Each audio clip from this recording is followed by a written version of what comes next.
안녕하십니까. 반갑습니다. 5월 4일 수요일 새벽 말씀을 올려드리겠습니다. 성경 본문 말씀은 마가복음 12장 28절에서 31절까지입니다. 서기관 중 한 사람이 그들이 변론하는 것을 듣고 예수께서 잘 대답하신 줄 알고 나와 묻되 모든 계명 중에 첫째가 무엇이니까? 예수께서 대답하시되 첫째는 이것이니 이스라엘아 들으라. 주 곧 우리 하나님은 유일한 주시라. 내 마음을 다하고 목숨을 다하고 뜻을 다하고 힘을 다하여 주 너의 하나님을 사랑하라 하신 것이요. 둘째는 이것이니 내 이웃을 내 자신과 같이 사랑하라 하신 것이라. 이보다 더 큰 계명이 없느니라. 아멘. 바리새인 중에 서기관이 사두개인과의 부활 논쟁에 대해서 맹쾌한 대답을 예수님이 하신 것을 듣고 예수님 앞에 참 대답을 잘하셨습니다. 이런 감동 속에서, 왜냐하면 그들은 부활의 신앙을 가지고 있기 때문에 사두개인들하고는 또 다르죠. 그래서 이 사두개인들에게, 부활이 없다고 주장하는 사두개인들에게 논리정연한 그들에게 설명을 해야 되는데 그때까지 대답을 못했습니다. 늘 당하기만 했죠. 그런데 예수님이 자신들이 대답하지 못하는 명쾌한 대답을, 이제 부활의 신앙을 가르치는 것을 듣고 그들이 큰 감동을 받았습니다. 그래서 그 중에 서기관이 예수님 앞에 나와서 이런 질문을 했습니다. 예수께서 대답 잘하신 줄 알고 나와 묻되 모든 계명 중에 첫째가 무엇이니까? 이제 예수님께 더 은혜스러운 그런 대답의 말씀을 듣기 위해서, 경청하기 위해서 서기관이 부복하는 심정으로 그렇게 질문한 것이죠. 그래서 예수님께서는 첫째는 이것이니 이스라엘아 들으라. 주 곧 우리 하나님은 유일한 주시라. 하나님은 한 분밖에 없다고 먼저 밝히시면서 그 하나님을 마음을 다하고 목숨을 다하고 뜻을 다하고 힘을 다하여 사랑하라고 가르치셨고, 두 번째는 내 이웃을 내 자신과 같이 사랑하라. 이보다 더 큰 계명이 없느니라. 그렇게 서기관이 모든 계명 중에 첫째가 무엇이니까 라고 했을 때 하나님 사랑, 이웃 사랑을 말씀하시면서 이보다 더 큰 계명이 없다고 말씀을 했습니다. 서기관은 율법주의자들입니다. 소위 율법을 통해서 구원을 이루고자 하는 사람들입니다. 그래서 그런 상식을 가지고 계명을 가지고 이야기를 꺼낸 겁니다. 계명 중에 어떤 계명이 가장 큽니까? 그래서 수많은 계명이 있었습니다. 10계명을 비롯해서 3만여 가지의 율법의 조항이 있었습니다. 그래서 이 많은 계명 중에 어떤 것이 가장 큽니까? 라고 물었죠. 예수님은 딱 두 가지로 본질적이고 핵심적인 가장 큰 계명의 본질을 말씀하셨습니다. 목숨을 다하고 뜻을 다하고 마음을 다하여 하나님을 사랑하고 내 이웃을 내 몸과 같이 사랑하라. 이것이 바로 율법의 완성이라고 하는 그런 뜻으로 말씀을 하신 것입니다.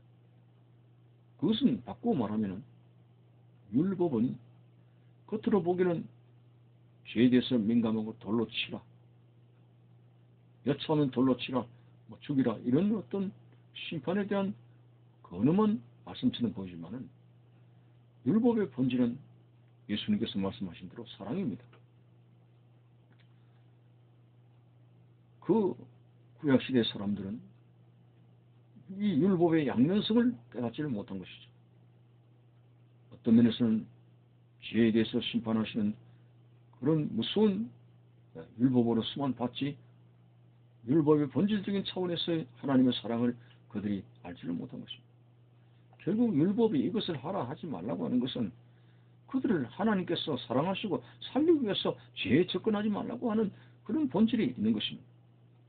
그래서 예수님께서는 율법의 첫째도 둘째도 그 계명은 사랑의 바탕을 두고 있다는 것을 이제 서기관에게 대답을 하셨고 그것이 가장 큰 계명이라고 말씀을 했습니다. 근데 그 당시에 율법사들 바리새인들은 이 사랑의 본질을 두고 있는 율법을 깨닫지 못하고 그 율법을 해초리 다루듯이 그 백성들에게 정죄를 하고 그렇지 못한 사람에게 사형을 가하고 이런 하나님의 사랑이라고 하는 본질을 깨닫지 못하고 그들은 사랑의 실천이 없는 믿음 생활을 하게 됐습니다.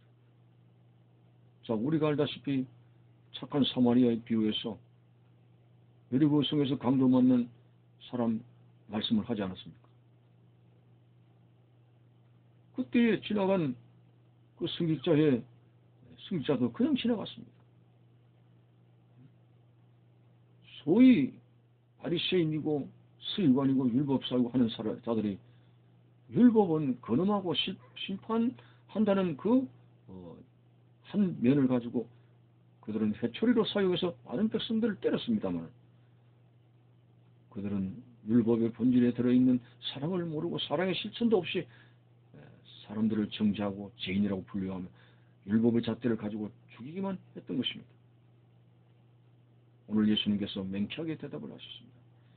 율법의 바른 뜻은 율법의 핵심은 바로 하나님의 사랑이라고 하는 것을 말씀하고 있고 하나님을 사랑하고 내 이웃을 내 몸같이 사랑하는 이것이 바로 율법의 핵심이라고 가장 큰 계명이라고 말씀하고 있습니다.